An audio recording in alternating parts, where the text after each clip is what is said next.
We're here to talk about a lot of things that affect children, like ADD, which is attention deficit disorder, diabetes, and other lifestyle diseases which affect children.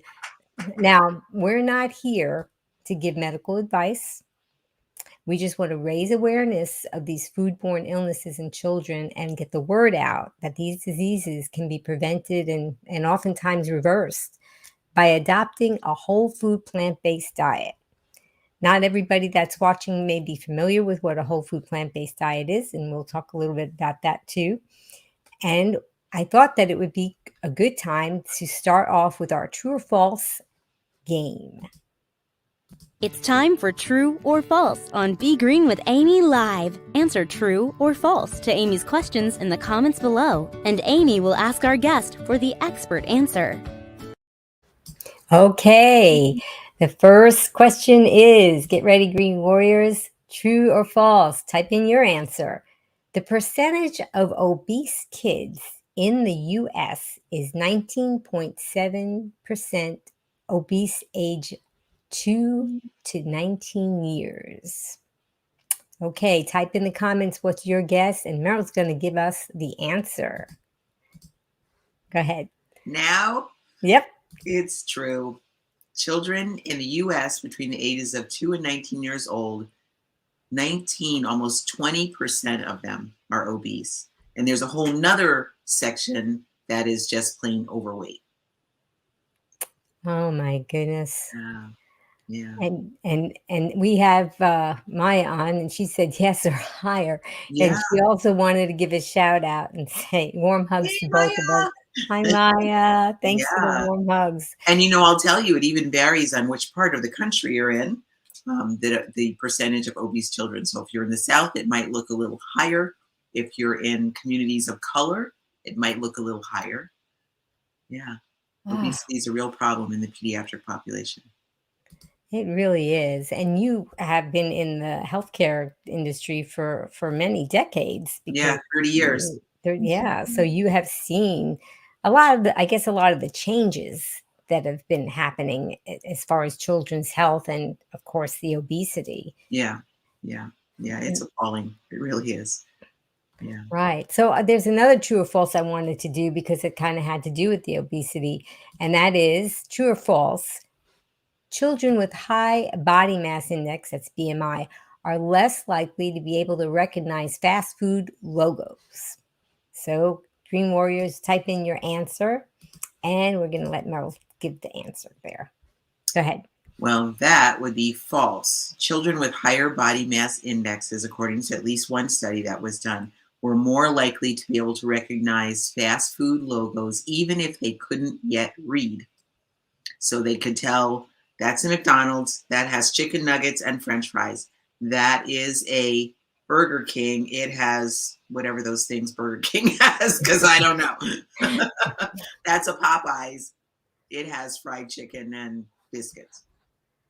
Oh my goodness. And yet, what I've read and heard is that if you showed these same children a picture or an actual plate of broccoli, what would they say? And if you ask them, what's that? Yeah, they may or may not recognize it. I'll tell you right now, we are working with children in a Boys and Girls Club in a little community a little bit south of where I live. It's that way. That's why I'm pointing that way. Low-income children, inner city. And we've been taking them fruits and vegetables and oatmeal and smoothies. We're cooking with the kids. It's a cooking class that we're doing with them. And a lot of them have never had something that's a radish. They've never had cucumbers. They've never had, or like, what's the difference between an orange and a tangerine? Things like that. They just have no experience with. We made oatmeal with them the other day, and the only reference they had was oatmeal that comes in a package that you mix with hot water. Oh, yeah, that would be something. Oh my goodness. You have a lot of work to do, Meryl. That's good news. Yeah. You are up. I'll never run out of things to do. You you are definitely ready. Yeah. So, I mean, today we're gonna be talking about this because this is very serious stuff, and this is some of the reasons why we're having these higher percentages of children that are ill. And let's do another true or false and talk about that. So, true or false? 1 in 3 children are expected to develop diabetes diagnosis. 1 in 3 children are expected to develop diabetes diagnosis. Green Warriors, type it in. What do you think? True or false? Meryl, what's the answer? Sad to say, that's a true one. At some point in their life, 1 out of 3 children are expected to develop diabetes. So it might not be actually in their childhood, but at some point, yes. Oh my, yep. And I guess some of our warriors already are familiar with that. Yeah. And yes, it's very, very Yes. unfortunate. And I mean, I remember when I was a child, my grandmother had what they called adult onset Mhm. diabetes. They didn't even call it type 2 diabetes. Right. And it was just something that grandmas got, and That's and that right. was it. And now having that age being affected by it, Yes. it it's just something that we really shouldn't stand for. We really shouldn't. We should And yeah, be go ahead. actually outraged. We should be livid. It should not be a normal conversation that, yes, my 16-year-old or my 14-year-old or has, in fact, one of my family members, 15 years old, has diabetes, developed. He wasn't born like that, type 2. How is that a normal conversation to have? It shouldn't be, you know, Yeah. but it's And something that the adults have to take full responsibility for, and not in that shameful, you're bad kind of way, but in that I can be responsible for what happens in my child's health. And this is one way I can manage that, and that's with food. hmm. Yeah, it's something. It Yes, really it is. is. It's just, and that's the thing, the children, those are the ones that it's just, if adults want to make their diet however they make it, that's one thing. But when the children are involved, then that's very, very, it's just not right. Right. And I mean, you have worked with underserved communities, Yes. right? And you've spent a lot of time on public health, and you've witnessed how the most vulnerable segments of the population, how they're handled. So, and which segment would you say is the most vulnerable? Wow. So always, always, always, at least in my 30 years, and I'm going to say it started long before I became a nurse, the populations who are hardest hit by almost any disease process are the communities of color, right? So African American, Black and Brown people, immigrants are also hard hit. Um, so those are what we traditionally consider as most vulnerable. We'll also say homeless people, and single moms and their babies. Those are all vulnerable populations when you think of it in the traditional sense. Children, bar none, cut across all those lines, regardless of the income level of the parents, regardless of the educational level or the marital status or the country of origin or their zip code or any of it. Children are by far the most vulnerable population because they are always, by law, they cannot decide for themselves. They're not allowed to make any kind of decisions.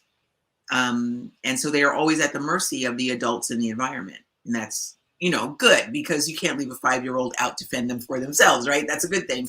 But Right. the flip side of that is if the parents are not paying attention or the caregivers are not paying attention and they're not attending to what the child really needs to stay healthy, then the child is at the mercy of that as well, which is where most kids in this country find themselves. That's why we have 1 out of 3 kids likely to develop the diagnosis of diabetes, or we have 20% of the kids who are already obese. That's exactly where that comes from. I was just writing an article the other day about how we're the adults in the room, right? Mhm. Let's say we're it, which we are. It's up to us to handle those things for our children. It really is. And for so long, I'm going to say at least the last couple of generations, my mother didn't so much care about being my friend. She put down the law, you do what I say, right? But in the last generation or two, parents have wanted to be more friends with their children. They don't want their children upset. They don't want their children to feel unloved or, something. They want to, it's a very curious thing. So parents have, in a way, abdicated their role as educator and limit setter and making sure their children are getting healthy food. A lot of that's been abdicated.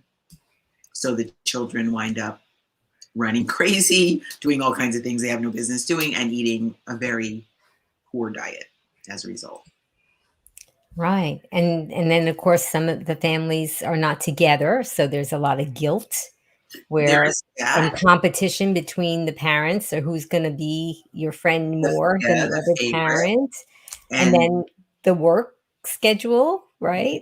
yeah, And but kids all of come that, home. I mean, all of that, okay, I'll say none of that should impact how well we monitor a child's health. Absolutely. So as a public health nurse, like we started to say, I spent a lot of time around people who had very minimal resources or no resources, homeless people, with no family and nowhere to live, not a pot nor a window, right? Mm, Um, it doesn't, in any of those circumstances, you can't lose sight of the fact that you have a child to raise, you know? yes. Now I realize sometimes we're at the mercy of what's available to us, right? If we have no resources. But the children, in my opinion, need to come first. It just needs Yeah, to come first. they do. And there has to be a way to figure this out, and we're going to talk a little later about how you are doing a lot of things to make this jump to having this education get out there and helping them.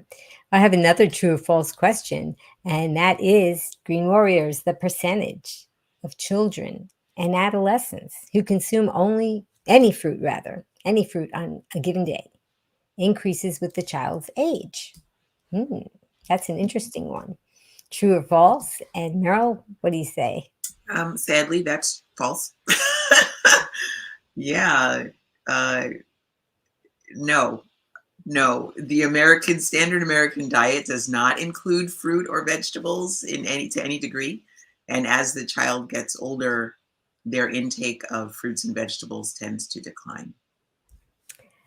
Now, see, we were talking about how vulnerable children are and how they don't have any choice because they're with adults who are telling them. And so that was a kind of trick question because you would think that as they got older, that they would be able to do that. Yeah. So what's going on? So, that's such a great question and it's such a complicated answer. So, as a child grows older, one thing is they are more and more exposed to the American way of eating and advertising and school lunch programs Mm, and what your friends are eating. And so, since fruits and vegetables are not an important, well, I won't say they're not important. They're a very important part of the diet. They're just not a big part of the diet they're for not Americans. emphasized, right? Right. They're not. Mm, No, they get no advertising. There is nowhere or very, very few places you'll find, like in video games, where the person is sitting there eating grapes and pears, or broccoli or kale. That doesn't happen. But you will see in video games ice creams, you'll see cake, you'll see burgers, you'll see fries, you'll see pizza, right? That happens. So there's all these insidious ways of advertising and promoting this kind of diet to children. In the school lunch programs, it's very similar. Sadly, things are better in the last, well, during the Obama administration. The First Lady, Michelle Obama, certainly tried to improve the quality of the school lunch programs in the United States. She met with a great deal of resistance. So school lunches are better than they were, but still, when my child, who's now 22, when he was in school, it was pizza 3 times a week. Mm. And then it was chicken nuggets. And then there were dog, what do you call them? Dogs and pigs in a blanket, Mm. corn dogs. All those things still exist in the school lunch program. So that gets promoted as well, right? And the adult generation, you, me, and maybe our kids, right, were raised the same way a lot. Mm. So we look for cheap, quick, and easy meals that we can put on the table. And those tend to be highly refined, processed, and animal products that the children will not argue with because they are created to be hyper palatable, very desirable, yummy, salty, sugary, and oily. And, by the end of the day, after a mom and dad have worked all day, we just want something literally cheap, quick, and easy that we can put on the table, and we don't want to have any arguments over dinner. So Oh, that's how that goes. yeah. And that's if the parent's home. It might be just something in the freezer that the kid pops in the microwave until their parent comes home from Could work. be that too. And if it's going to Yeah. be that, well, then it's what? Frozen pizza things and frozen chicken nugget things and just easy, quick and easy things. So speaking about school, we have another question. Okay. True or false, teachers can and do influence what a child eats. True or false? My green warriors are getting a run for their money today. Okay, Meryl, what do you say? Super true. Super true. Yes, they did a study on if the teacher encouraged children to eat the fruits and vegetables on their lunch tray, would the children eat them? And yes, they would. I will even go further to say that if the teacher, let's say, especially in an elementary school, but I'm going to guess it would be at any level, is sitting at the front of the classroom eating, let's say, Pringles in a can and a Red Bull energy drink, that is modeling. That is behavior modeling. And the children are absorbing, they're learning all the time. And especially in a school environment, which is built, they're told from very, very small, you're going to go to school and learn great things, right? Mm. Well, that's part of what they learn. They get that, they see the teacher, Pringles in a can, and Red Bull. So it's modeled for them. Oh. I'll also even go even further Mhm. in the school environment where you have vending machines. What's in the vending machine? It's not apples. It's not bunches of grapes. It's at the very best you're going to get is maybe a granola bar, which is loaded with high fructose corn syrup and Yeah. other versions of sugars and preservatives. That's the best it gets. So we just don't really have. I mean, we're just kind of bombarding these children wherever they are. There's not any place where they can have this exposure to healthy food, and Right. then all of a sudden, parent-teacher conferences come, and the teacher's saying, little Johnny's fidgeting around in his chair. He's not paying attention. He's acting up, and we think you might want to have a discussion with the pediatrician because there's something that you can do about it, right? And now you went from the school, right? And now you're going to the physician, right? White coat. So they're going to help you and tell you what's going on. And what does the typical physician say? Well, let's do some testing. Oh, little Johnny doesn't focus very well. Oh, little Johnny doesn't control his impulses very well. Oh, little Johnny's having a hard time with math or English or whatever. Oh, he's got some behavioral issues. Oh, and then there's at some point, either the parent or the teacher is going to suggest, or the doctor or the medical person is going to suggest, well, there are some children who do well with certain medications. We could test them on Concerta. We could test them on Adderall. We could test them on, But really, and this is something that is a typical situation that you're describing, right? Very typical. Yes. So if you go send a child to school, let's say they are on the school lunch program or school food program, which many kids, and certainly during the pandemic, lots of schools were doing complete breakfast, lunch, and snack, free lunch and free breakfast for kids, right? Lots of schools were doing that. That was part of the government COVID support program. So kids would go to school, they get their breakfast. What's breakfast? It's going to be milk, maybe a cinnamon bun or a donut. It might be some sort of sweetened cereal. It could be juice. It could be fruit. A lot of sugar is the point, different forms of sugar. And then we expect that same little Johnny to sit there with all that sugar in his little body and focus, attend, stay quiet, sit in your chair for who knows how many hours and learn. I'm telling you, Amy, if that was me, by the end of that first donut, I'd be ready to scream. I'd be running around the room, and I'm way bigger than little Johnny would be, right? Right. So we kind of set them up by putting this kind of food in front of them. And it's super yummy food. Yes. It's delicious. What kid is not going to turn down? Who's going to turn down a donut? Nobody. Who's going to turn down chocolate milk? Nobody. So we set them up for this. Then they go to lunch, and lunch is something more of the same, except it'll be pizza and corn dogs or whatever it is. Same thing, highly refined products. Then they expect little Johnny to sit and attend and learn and focus, control your impulses. No, don't pull Susie's hair. No, don't jump up. Oh, and oh my goodness, maybe you have a problem where you can't digest milk. Well, now your stomach's upset because you have to get milk at every single opportunity. And certainly something like 70 to 75% of African Americans cannot digest milk. I'm one of them. So you have kids getting food that is just known to be lousy for them. And then we expect them to sit and pay attention. And then, oh my goodness, they can't. Oh my goodness, they have an attention disorder. Oh my goodness, let's send them to the doctor. Let's get that medication. Let's start you on that. And honestly, in the communities where I have worked, where it's been primarily children of color, there's a pipeline. It's well documented. So a child goes to school, elementary school. They go through elementary, they have their struggles there. They get passed on to junior high. They have their certain struggles there, which all kids do because, oh my gosh, growing up is a trauma all by itself. And then you get to high school.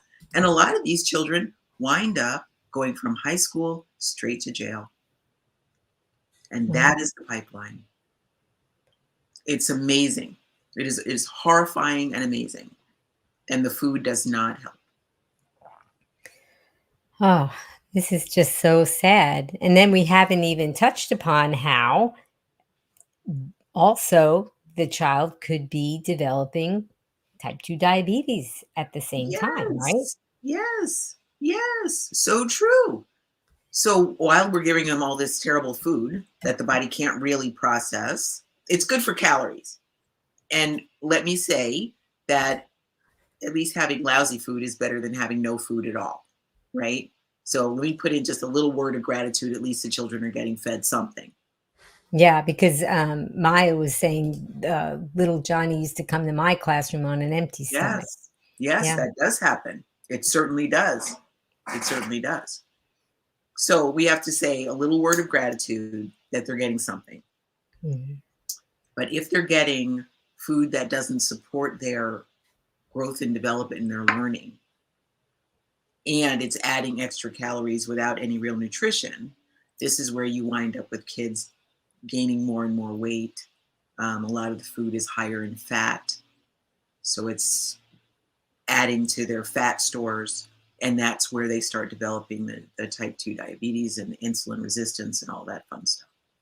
Right. Because, I mean, now you're not a physician, neither am I. So we're not Right. giving medical advice. But to be clear, most people think that the reason why people develop the type 2 diabetes is because of too much sweets, Too much sugar. too much sugar, which could even include fruit. They're afraid of fruit as well. Yeah. But that's not really what it is, right? So do you want to talk a little bit about it with that? We're not giving medical advice, but just in general. Right. So let me just say this as a registered nurse. I have certain limits to my license, right? So Yeah. I'm just going to tell you what I know of in a very general way. Yes. So when I was in nursing school, yes, we were taught that diabetes came from eating too much sugar. That was the problem. So for a long time, they used to count carbohydrates, grams of carbohydrates, right? And you get us so many 100-gram of carbohydrate allowance per day. And that included or excluded, let's say, orange juice, fruit, jams, white breads, potatoes, breads, things like that, right?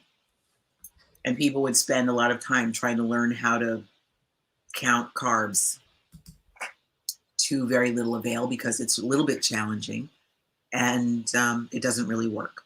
They would still be taking insulin or metformin or something, to try and manage their sugar levels in their blood. But what they found more recently is that it's actually the fat that's in the muscle cells that contributes greatly to insulin resistance and type 2 diabetes. So if you are eating a high fat diet all the time, and you develop great fat stores and you're getting toward overweight and, obese and things like that, they're actually fat molecules and like globs of fat that are inside the muscle cells. And those globs of fat block the insulin. I'm giving a super basic explanation, but they block the insulin from being able to do its job, which is to allow the glucose or the sugar that you've eaten to enter the muscle cell. So there people are counting carbs and trying not to have apples and pears, let's say, when really the problem is bacon or, fried food, oily foods, dressings and creamy sauces and, oh my goodness, cheese and dairy products are nearly all saturated fat, right? Even if it's lean beef or skinless chicken, all of that has saturated fat. It's got cholesterol, it's got whatever. So people are leaning toward eating more animal protein, thinking that that's going to help them with their diabetes, when in fact that's contributing to the problem. If they remove the fat sources from their diet, oils, dressings, creamy sauces, and animal products, they would find a much quicker turnaround in their diabetes. And I Shocking. mean, it is. Well, here you learned about this in medical school. You were taught something that was not, they didn't have all the knowledge they have today. Right. And there's still registered nurses, there's still physicians out there that have that knowledge that they learned in school. And for some reason, there's some kind of disconnect where they don't have the knowledge now. Correct. Yeah. There's, in fact, I mean, I haven't been in touch with any what we call baby nurses lately, new grads. I haven't run into any in a while. But the nurses that are practicing and a lot of the doctors that are practicing, we rely on what we learned thoroughly in our training programs. So we're still telling people, cut back on sugars, cut back on fruits, stay away from orange juice, when it's that information is no longer current. It's outdated. Oh, this is just so frustrating. I mean, doctors and nurses, they're very important to our world, and without them, our world would be broken. We really depend upon them a lot. And it's just so sad that they don't all have the up-to-date information that they need, which, it's just based on science.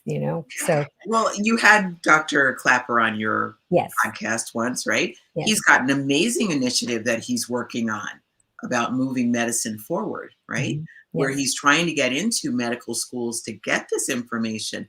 So when I talked to him not long ago, and I had to agree with him, he said, yeah, we're still teaching people about leprosy in medical school, or, hoof and mouth disease. People don't have those illnesses. Not in the United States, they don't, right? So why are we wasting time talking about leprosy when really who you're going to see in a medical practice is a person with diabetes, high blood pressure, heart disease, cancers, autoimmune diseases?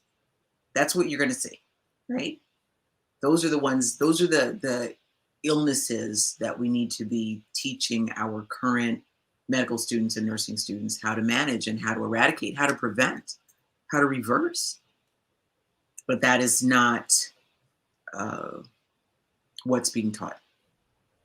What's being Mm. taught is medical, pharmaceutical management of illnesses.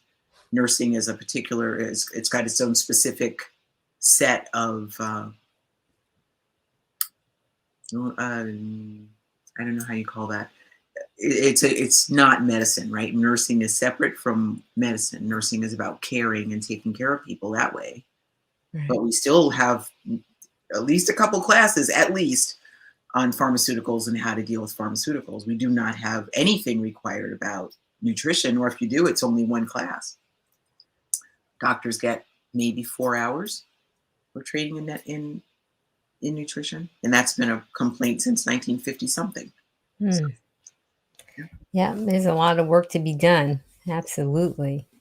And some people aren't sure about when, I mean, we were talking about how the children are bombarded with the video games and the schools and the fast food restaurants and so forth. And talking about how as they got older, that we would think that maybe they might have more opportunities and take advantage of them to eat the healthier foods. So let's talk about taste preferences. And we have another true or false.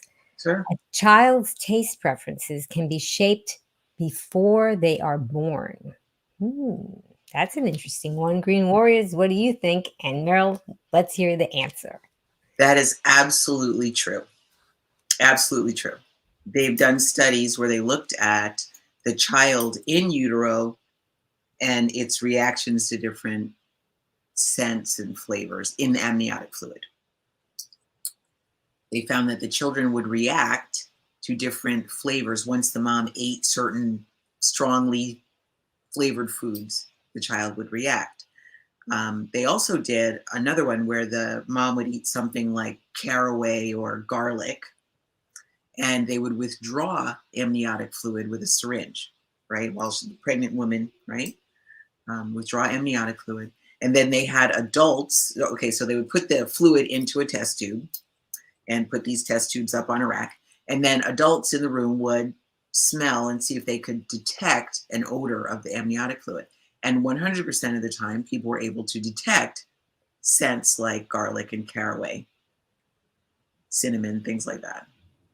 So taste preferences are absolutely started, it probably even before the child is born, because certain things happen preconception.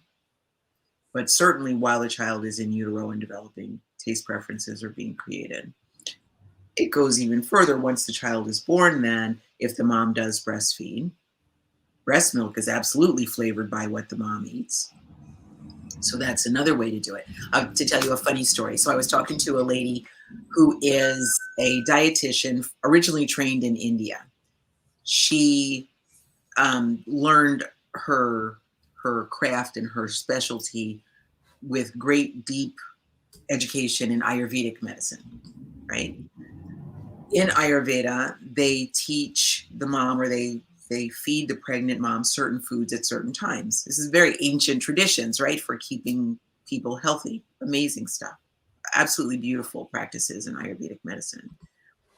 So I asked her, okay, so once the baby's born, what is the mom eating then? She said, well, the mom may be given like certain fruits like dates and sesame seeds, or certain sets of foods at different times. I said, okay, so that keeps the breast milk flowing and rich. Yep, it's all about that. Drink lots of water and keep your milk flowing good.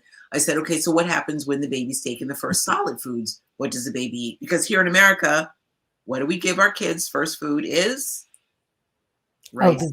yeah, Your rice cereal, right. This right? rice cereal. Yeah. Bland, no taste at all. She said, oh no, the baby gets whatever the rest of the family is eating. So if it's a strong curry with red peppers, that's what the baby gets. Right off the bat, right off the bat. So the baby has a broad opening for what they will accept as food from before they're born, because that's what the mom is eating, and that's what's flavoring the amniotic fluid. That's what flavors the breast milk, and that's what the baby gets for the first solid food. Amazing. Amazing.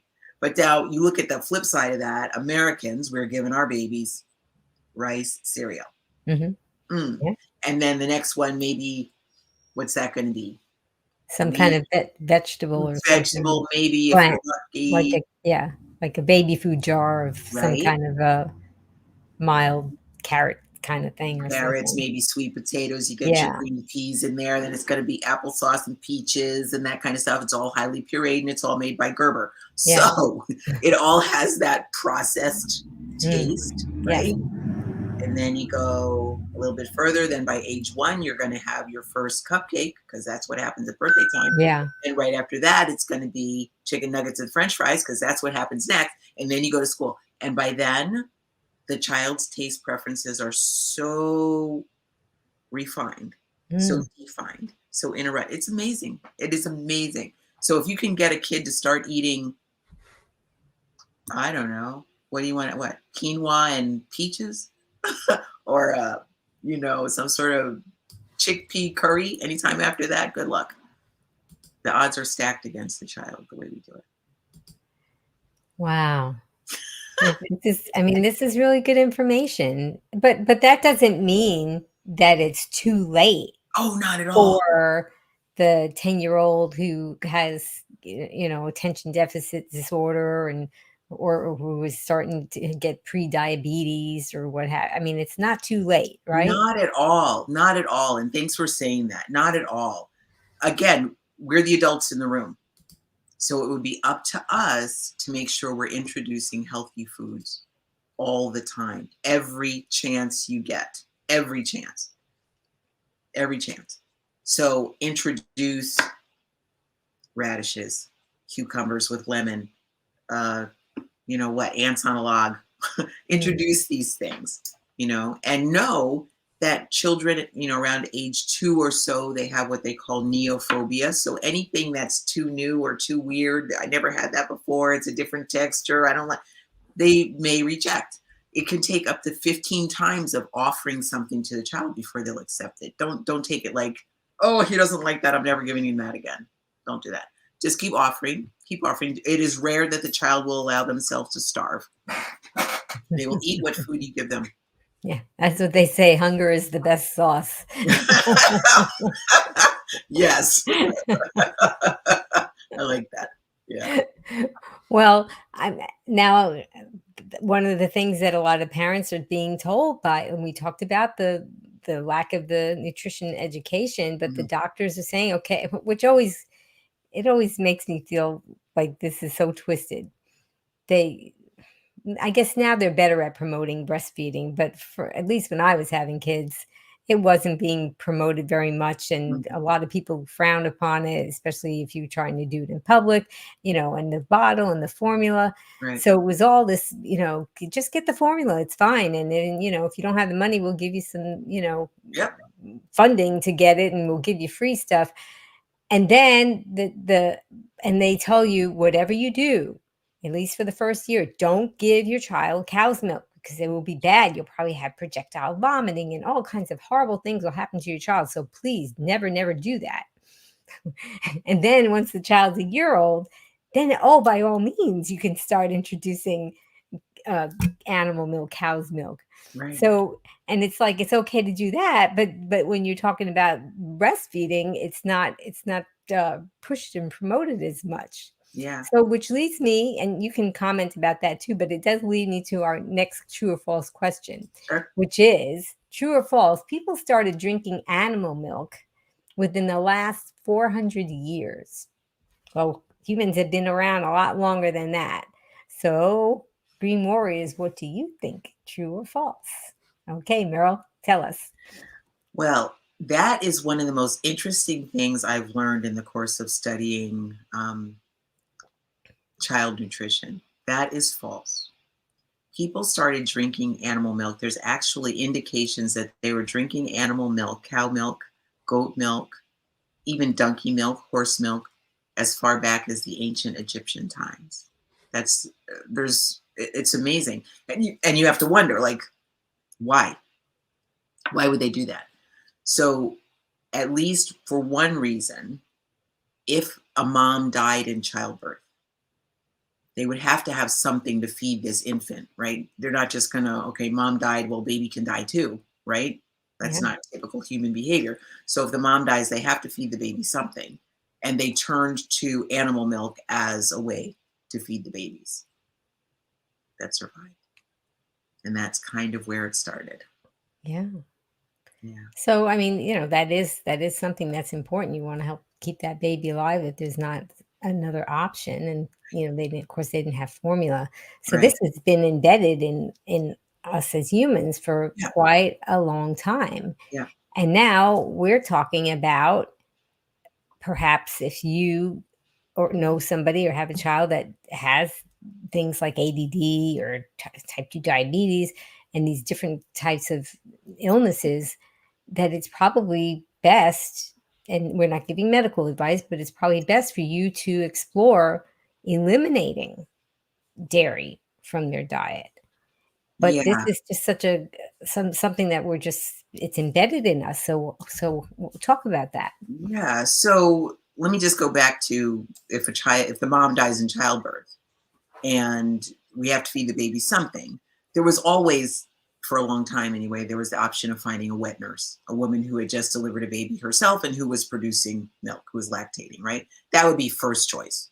But in absence of that, or if that woman didn't have enough, or that woman left town, or whatever happened, then animal milk was certainly one of the options that people went to. The challenge is that now, um, of course, wet nursing is pretty much frowned upon. It was quite a robust business for a while in the Middle Ages, but not anymore. It's frowned upon. And with all of the illnesses that are transmitted by body fluid, I think it really went out of vogue when Yeah. HIV hit because it could be transmitted. HIV could be transmitted through any body fluid, including breast milk.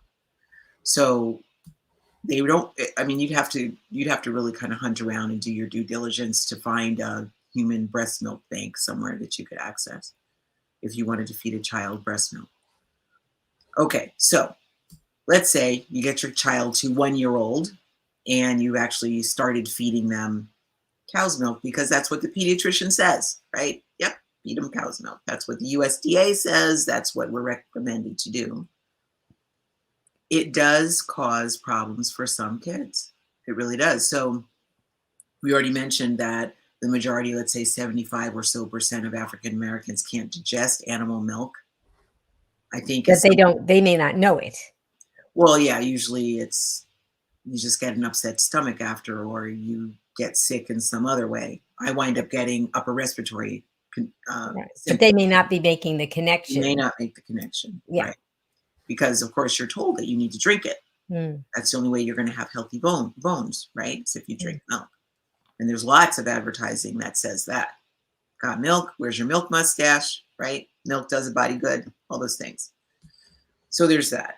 Let's say you get your child to 1 year old. He starts drinking or she starts drinking animal milk, and you start seeing maybe some behavioral stuff by the time they get to school. Um, yeah, it can cause problems, especially if they can't digest it. Another thing that it's connected to is acne, skin breakouts, and there's some indication that it's connected to type 2 diabetes, that the proteins in the milk look very similar to the proteins in the cells in the pancreas, and that the body responds to the introduction of these proteins, the milk proteins, by trying to attack them. And because they look so similar to our own proteins, we wind up destroying the insulin producing cells in our pancreas. So you saying type 1 diabetes? That Well, okay, yes, type 1. Sorry. Yeah. Not type 2, type 1. Correct. Thank you for correcting Yeah. me. Yeah, type 1. So the kids who have had milk early, certainly prior to age 1, and there's some indication that it could be even longer than that, prior to age 5, can wind up developing type 1 diabetes related to milk ingestion, Right. which is a scary thought. That is a scary And we're thought. still telling people that they need to give their kids milk. Right. And then there are so many products that have milk in them Yeah. that are in the fast foods and the processed foods. There's just been an overwhelmingly large amount of cheese products that have been introduced into fast foods Yeah. that weren't in the past. And I'm plant-based, so if I do go out to a restaurant, which I don't go out too often, but when I do, if I order a salad, sometimes I forget to say, "Please don't put cheese on it." Right. Because I forget that that's something that's just a common thing that That's people right. It they'll happens all the just time. sprinkle cheese all over it. Yeah. Right, I'm so super grateful for my dairy allergy because I rarely forget to say mm, no that cheese. that's true. Yeah. That's very true. Yeah, so now the taste preferences are shaped before they're born, and so would you say that what would you say that as a parent or guardian or somebody that's involved in the raising of this child who perhaps has the ADD and the diabetes and other kinds of illnesses that could be perhaps addressed by adopting a plant-based lifestyle, and we're not telling anybody to do this without consulting a physician, but we're just kind of hypothetically talking about this. What would you say if they just wanted to kind of lean into it? What would be something that you would recommend that they might change and to take out or substitute? Well, I think the first thing I would say would be remove the dairy products. I really would, because there's so many people who can't digest them. I mean, the odds are in your favor that you can't digest them. So I would take those out first. Certainly, liquid milk, I would remove, and cheese. There are some great substitutes. If you want to have ice cream, there's great ways to do that that don't involve cow's milk. You could certainly go with sorbets, fruit-based sorbets, or banana and ice cream is quick and easy. So I would go with remove dairy products first. And then really begin to learn about the importance of whole grains and beans, I think, is where I would go next. Okay, briefly tell people what a whole grain is, because Okay. All so right. often we talk about that, and if nobody heard of it or they heard of it and they still didn't really Right. What get is what it is. that? Right. Yeah. What is that? So a whole grain is a grain that is either not processed or only minimally processed, and it has all of its parts intact. So let's say it is rice. There's kind of two, let's say there's two kinds of rice you can get. You can get white rice or you can get brown rice. There's actually other kinds of rice, but we'll just talk about those two. Yeah. White rice and brown rice. White rice has been highly processed. It's got all the fiber stripped and it's got most of the nutrients stripped. And all you're getting is like straight carbohydrate. That's why it's white. Okay. Brown rice has the external fiber still there, the call it bran, and it's got the call it gymnosperm, I think, on the inside.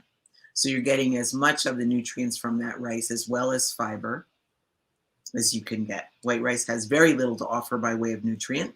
It is just calories, literally what we used to call empty calories. And brown rice has all the nutrients still intact. So that's the difference between a refined grain, white rice, and a whole grain, brown rice. So I would recommend people get friendly with whole grains and beans, legumes, black beans, pinto beans, red beans, black eyed peas, lentils, red lentils, black lentils, green lentils, all the beans and legumes, and add 1 or 2 more servings every meal. And then eventually, just every time I'm sorry, I'm giving you more than what you asked for, but then every time you go to the grocery store, try one new fruit, vegetable, whole grain, seed or bean or a nut or a mushroom. Every time you go to the grocery store, buy one new one and test it. Excellent. And you offer a lot of recipe demos and so forth that people can watch, and we'll give links to your website and so forth. And I do recipe demos, and Yes. so Yeah. we have there's no limit to the supply of help that you can get with Absolutely. recipes and watching people make them. So, and I do want to, again, we're not giving medical advice, but I do want to say something that I have heard. Dr. Furman is a medical doctor, and he promotes a whole food plant-based lifestyle, and he's has even written a book called Disease Proof Your Child. Yes. And so he's very much promoter of children's health. But one of the things that he says a lot in many of his books and so forth is that this lifestyle is so powerful and can change your status of health, improve it so quickly that you could, if you're on medications, prescriptions, you could become dangerously over medicated Mm. in a very short period of time. So, do you want to talk about a couple of the different diseases that people might be medicated with, and that if they did decide to adopt this healthy lifestyle, it's a good thing, but they should probably consult their physician and Yeah. monitor? Yeah, sure. Like we always recommend consult your physician if you're going to make a drastic change in your diet, right? And I will also say that if your physician is not in support of you changing your diet this way, then you probably could look for another physician who is more well versed in a whole food plant based way of eating. One of the big ones that responds quickly to a diet change, one of the illnesses is diabetes, what we were just talking about. If you remove all of the animal products from your diet and also take out extra fats and all that stuff, liquid fats and butters and margarines and things like that, um, your you could pretty quickly outpace your insulin and your metformin so that your blood sugar would be dropping to an unsafe level if you are on a whole food plant-based diet. People see changes in blood sugar levels within 3 weeks, sometimes sooner. So if you're on something like an insulin or a metformin or a Januvio or any of those others, definitely keep a close eye on your blood sugar levels yourself and inform your medical providers. Another one would be blood pressure medications. If you're taking blood pressure medications, this type of diet can drop your blood pressure very quickly, not all in one day, but quickly. And if you continue to take your everyday doses of these medications, at some point your your blood pressure might be too low while you're taking your medication. So that one would need to be monitored as well. Right. So there's two. Yeah, exactly. And of course, if a child is on any of these medications for attention deficit disorder and so forth, you should not, as a parent or guardian, should not take it upon yourself to take them off of the No, medication or titrate them down without. Go ahead. You want to talk about no, that a no, little bit? no. You're Yeah. exactly right. Exactly right. Yeah, don't take it upon yourself. That is not something that should be taken lightly, and nor is it something that you want on your conscience should something happen. Right. Best to put that in the hands of a medical professional. Right. But this lifestyle is that powerful that you could potentially people, children, and even adults could potentially come off of or greatly reduce some of these medications and improve their health situation. Yeah, most definitely. And that's kind of one of the big goals of eating like this. So many people turn to eating a whole food plant based pattern after they have a heart attack or after they've been diagnosed with cancer or after they've developed diabetes. And it's a powerful way of eating. It's powerful. People have been known to reverse those illnesses after a heart attack already, after they have 4 stents in already, they're able to reverse their illnesses. So it's very powerful that way. Yeah, that's uh, and Maya said so cool to learn this. And oh, Kira says, hello, Amy, Meryl, and everyone. Great topic and information. Yes, absolutely. So, and Maya wanted to know, how can we protect or support our children? Well, thank you for asking, Maya. So let me tell you a little bit about this project that we're working on at my nonprofit. I lead this nonprofit called Plant-Based Nutrition Movement. And we're going to put And links to that in the show notes, and we'll sure. also put some up on the screen too. Yeah, thank you. So it's pbnm.org. You can find me there all the time. I think I live there. Um, but anyway, the project we're working on is called 6 Million Seeds. It is a child nutrition project that is specifically focused on transforming the way we feed our children and the way we think of how we feed our children. So just to explain the name, 6 stands for the 6 plant food groups that we recognize, which are fruits, vegetables, nuts and seeds, whole grains, beans, and mushrooms. The SEEDS is an acronym. It stands for Students Educated in Environment, Diet, and Sustainability. And the million, well, that's a lowball estimate. We wish we could get 6 million kids to start eating like this. Really, we need probably 1 billion, but there's only 78 million kids in the country, so we'll go with 78 million. So the idea is to teach kids from young, from very young, about the importance of eating fruits and vegetables and whole grains. Try out mushrooms, try nuts and seeds, try beans, right? And expose them to a broader range of fruits, vegetables, and plant foods in general. So that by the time they get to be 5 and 6 and 7 and 8 and 16 and 17, they are not already pruned. Their sense of flavor and texture and what's real food and what's not real food is very open to foods that occur naturally in the environment and are minimally or not processed at all. So that's what we do. We encourage, of course, parents have to lead the way, but we also see children as the lead too. Anybody knows, if you have ever been with a 4-year-old who wanted a chocolate bunny, how pestering they can be until you're ready to give them 5 chocolate bunnies just to get them to stop. Well, children have that power. So if we can get them to start eating tangerines, blueberries, strawberries, right? Black beans and rice, oatmeal with raisins and apples and cinnamon, and they start pestering their parents for that stuff, the world would be a better place automatically and overnight. So the project is, one, we work with children directly in either schools or boys and girls clubs, scouting groups, wherever we can get a group of kids together. We will teach them about whole food and give them experience of eating the food itself. The second part of the project is a podcast, which I do with a partner. Her name is Carrie Bruno. She's a pharmacist and board certified in lifestyle medicine. And then the third part of the project is that we're building a coalition so that we can move this message forward all across the country. Because children, like we said, are by far the most vulnerable population we have.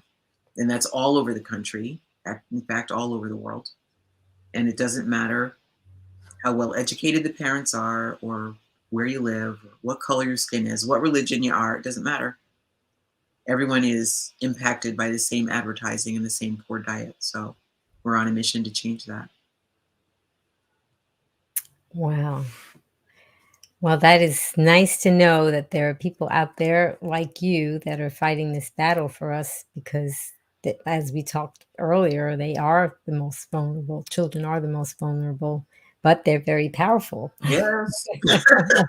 Don't underestimate them.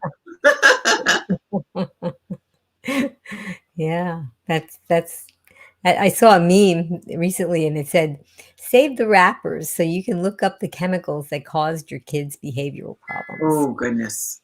Yeah, yeah. Mm-hmm. So yeah, so this is a big deal, and that's why I wanted to have you on the show. I did want people, hopefully people would come on that did not know that lifestyle could affect these types of diseases that children are plagued with now, and that maybe that they would consider doing something different and helping them. And I definitely wanted to spread the word about what you're doing. And you can be seen on, you have a Facebook and also an Instagram, and they're both about the same. The Facebook has a period in between the org and the PBNM, but and the Instagram doesn't. So you're around and people can find you. And of course, you're always looking for helpers too, right? So if anybody Absolutely. wanted do anything, even remotely, they could probably do something to Absolutely. help out with the cause, because this is our future, and a lot of people that are watching are concerned about the future of our planet. But our planet is one thing that some of us have control over, what we eat and what we choose to do. But the children are the ones that are going to be living on it, and their future is really what's at stake too. So I'm so glad that you are doing something about this, and it's just it's so wonderful how your life kind of came around that way, where you were, being a nurse for so long, and getting exposed to all these different things, and then it just put you in this place. It did. Yeah, I really feel like I'm in the right place at the right time. I'll say too, children are our future for sure, but it's also our present. It's our right now. Because if we don't have appropriate nutrition for our children, they don't learn well, they don't develop appropriately. We just did a program in the beginning of June, I think it was, where we spoke with a pediatric nurse practitioner who specialized in psychiatry. And she gave a complete explanation of how when we give children poor nutrition, primarily animal products and processed foods, they cannot make the chemicals in their brains that they need to be able to think and to process and to behave appropriately.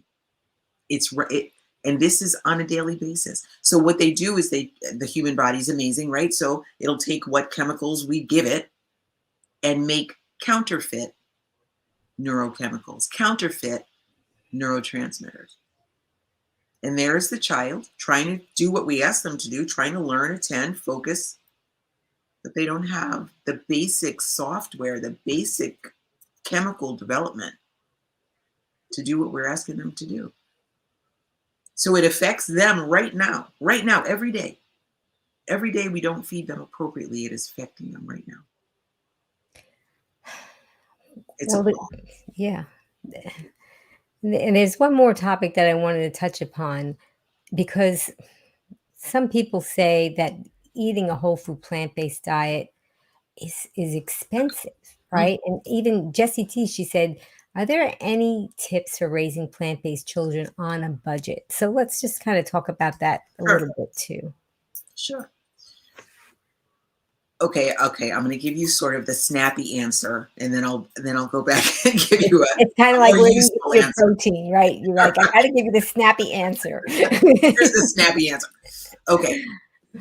There is nothing. Okay. Now, and keep in mind, I'm a nurse, right? And I've seen a lot of stuff in the human health realm. There is nothing more expensive than a heart attack or diabetes or high blood pressure or cancer. Those are some of the most expensive things that you can have in your life, because it not only impacts you physically. Let's say they have to crack your chest open and do a coronary artery bypass graft. That's pretty expensive. But it also affects the person spiritually and psychologically in all kinds of ways, right? You feel like you can't, you feel limited, you feel depressed. There's lots of things that go along with having heart surgery. So that's super expensive. You could avoid a lot of coronary artery disease and heart problems just by eating a healthy diet. Okay, that's my snappy answer.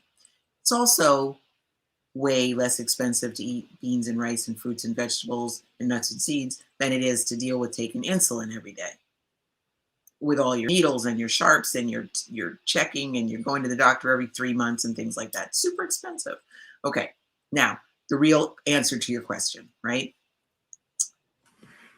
You want to know, like, on a daily basis, on a real where the rubber meets the road basis, how do I manage eating more fruits and vegetables? Still, there is nothing less expensive. There's nothing better than beans and rice. I can get a 1 pound bag of beans for like $1.29. That'll feed me at least 6 servings. That's at least 6 meals. If I'm really, really hungry, that's at least 3 meals. For $1.29, brown rice, a bag, maybe another 1 or 2 pound bag, Okay, let's go expensive. Let's say it's $2. Let's say it's $3. That's a lot of rice, right? Fresh fruits and vegetables in season, still some of the best, healthiest stuff you can get. So even with inflation being what it is, and it's crazy, right? Beans and rice, kale, lettuce, spinach, onions, garlic, tomatoes are still way less than a pound of beef or ham or, oh my goodness, don't even talk about veal or something like that. You know, it's still way less expensive in the short term for, you know, what you're going to cook tonight, and in the long term as far as the trajectory of your health goes. Right. And you do help people navigate that as well. Sure. If they were on a budget and they really needed to figure out how to do this. Yeah, Yeah, that's just so absolutely. wonderful. Absolutely. There's lots you can do. Lots and lots. Don't believe the hype that it's that expensive. Right. And I think a lot of when people talk about plant-based foods being expensive, it's a lot of those processed packaged foods. Those Yeah, are expensive, they are. but that's not what we're talking about eating, because that's maybe vegan and it may say plant-based on the package, but it's not whole food plant-based, which is basically what Meryl was talking about Right. earlier. It's just things that you can find, pick from the tree or pull out of the ground, and that's in its form, and it That's doesn't really have it. too many ingredients, and that's the kind of food that is not so expensive, That's right. and we can all help you with that. Well, I surely enjoyed our time, Meryl, and so many people have been commenting that they have learned so much from you today, and I think that we all needed a little nudge, because we're looking inside of ourselves and saying, "What can we do?" We just feel so helpless, and now you have this organization that is going to give people a means to help children, Yeah. and that's just so important. Yeah. And Green Thank you. Warriors, yes, thank you. Green Warriors, tell us what you're going to remember. What's your takeaway? And also, please stay tuned for a special announcement. I did want to thank Just Has Voice, because she did the promos and she also did the voiceovers. And Just Has Voice, who is coming up next? Are you experiencing a dull ache, stabbing, or shooting pain in your back? Leon Turtsky will demonstrate postures and poses to help relieve back pain on Wednesday, July 20th, 3 p.m. Eastern, noon Pacific, on Be Green with Amy Live. And most of all, I want to thank all of you Green Warriors and the new people that came on. Thank you for coming and watching and supporting my YouTube channel and the Facebook page, because I do so want to get the word out about this healthy lifestyle, and especially for children. And I'm so glad that Meryl was here to help me do that, and that you were here watching and sharing and inviting others to watch as well. I hope that you all learned something from it. And I do want to give you guys a special hug from me to you. So just go ahead and take your right hand and grab your left shoulder, and take your left hand and grab your right shoulder. And now squeeze, because that's a hug from me to you, and showing my appreciation for you being here.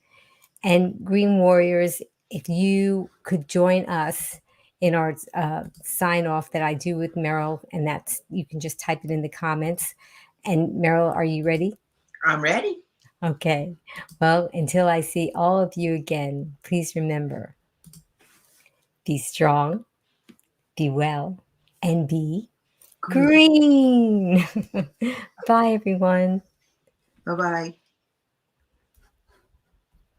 Now you can listen to Be Green with Amy expert interviews wherever you go. Listen while walking, meal prepping, or traveling. Find Be Green with Amy on Apple, Google, Alexa, Amazon, or virtually anywhere you find podcasts. Be strong, be well, and be green with Be Green